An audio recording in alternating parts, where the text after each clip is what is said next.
கரூர் அசம்பாவிதம் நடந்தது September 27th. October 13th அன்னைக்கு சுப்ரீம் கோர்ட் இதுக்கு ஒரு சிபிஐ என்கொயரி ஆர்டர் பண்ணாங்க. அதுக்கப்புறம் ஒரு 2 டேஸ்லேயே வந்து பார்த்தீங்கன்னா அக்டோபர் 15th அன்னைக்கு ஒரு 6 மெம்பர்ஸ் கொண்ட சிபிஐ டீம் வந்து தமிழ்நாட்டுக்குள்ள என்டர் ஆகிட்டாங்க. அவங்க என்டர் ஆகி அதாவது லாஸ்ட் ஒரு 10 டேஸ்க்கு முன்னாடி வந்து சுப்ரீம் கோர்ட் ஆர்டர் பண்ணது சிபிஐ என்கொயரியை 2 நாளில் சிபிஐ டீம் ஃபார்ம் பண்ணி தமிழ்நாட்டுக்குள்ள வந்துடுறாங்க.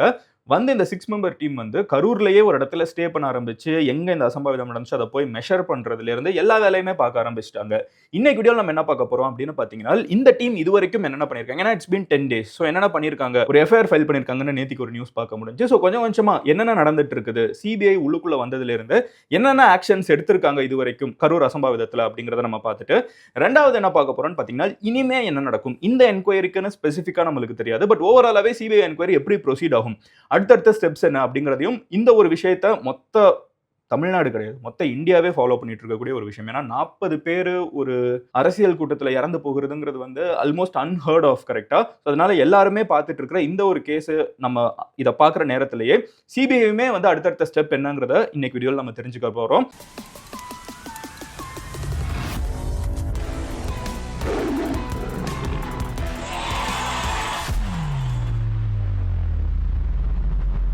செப்டம்பர் 27th அன்னைக்கு தான் வந்து கரூர் அசம்பாவிதம் நடக்குது. அதுல இருந்து பாத்தீங்கன்னா ஒரு 2-3 டேஸ்லயே வந்து மெட்ராஸ் ஹைகோர்ட் முன்னாடியே அந்த கேஸ் வர்றப்போ மெட்ராஸ் ஹைகோர்ட் வந்து ஒரு எஸ்ஐடி ஃபார்ம் பண்றாங்க, ஸ்பெஷல் இன்வெஸ்டிகேஷன் டீம். இதுல வந்து தமிழ்நாட்டை சேர்ந்த ஒரு அஸ்ரா கார்க் அப்படிங்கிற ஒரு ஆஃபீஸரோட தலைமையில ஒரு எஸ்ஐடியை வந்து அவங்க உருவாக்கி என்ன நடந்துச்சு அப்படிங்கிறத சொல்லுங்க. ஏன்னா இதுவரைக்கும் எல்லாரும் சொல்லிட்டு இருக்குது இவங்க மேல தப்பு அவங்க மேல தப்பு அப்படின்னு சொல்றது எல்லாமே ஒப்பீனியன் தான்.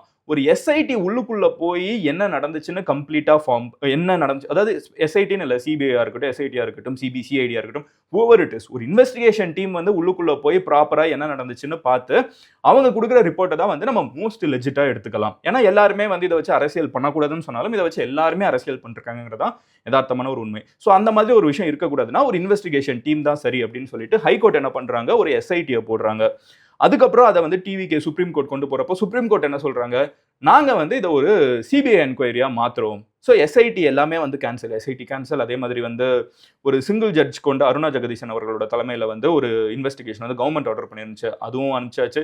ஸோ எல்லாத்தையுமே அனுப்பிச்சிட்டு அவங்க என்ன பண்றாங்கன்னா ஒரு சிபிஐ என்கொயரி போடுறாங்க. இந்த சிபிஐ என்கொயரியை ஒரு ரிட்டையர்ட் சுப்ரீம் கோர்ட் ஜட்ஜை ஓவர் வியூ பண்ணி அதுக்கு கீழே வந்து ஒரு ஸ்பெஷல் டீம் மானிட்டர் பண்ணி அதுக்கும் கீழே வந்து ஒரு சிபிஐ என்கொயரி நடக்குதுன்னு சொல்லிட்டு ரொம்ப டீடைல்டா வந்து ஒரு இன்வெஸ்டிகேஷனை வந்து சுப்ரீம் கோர்ட் ஆர்டர் பண்ணாங்க. So which is a CBI enquiry. So அந்த சிபிஐ என்கொயரி வந்து டைரக்டா சுப்ரீம் கோர்ட்டுக்கு ரிப்போர்ட், அந்த எக்ஸ் ஜட்ஜுக்கு ரிப்போர்ட் பண்ணும். ஓகேவா?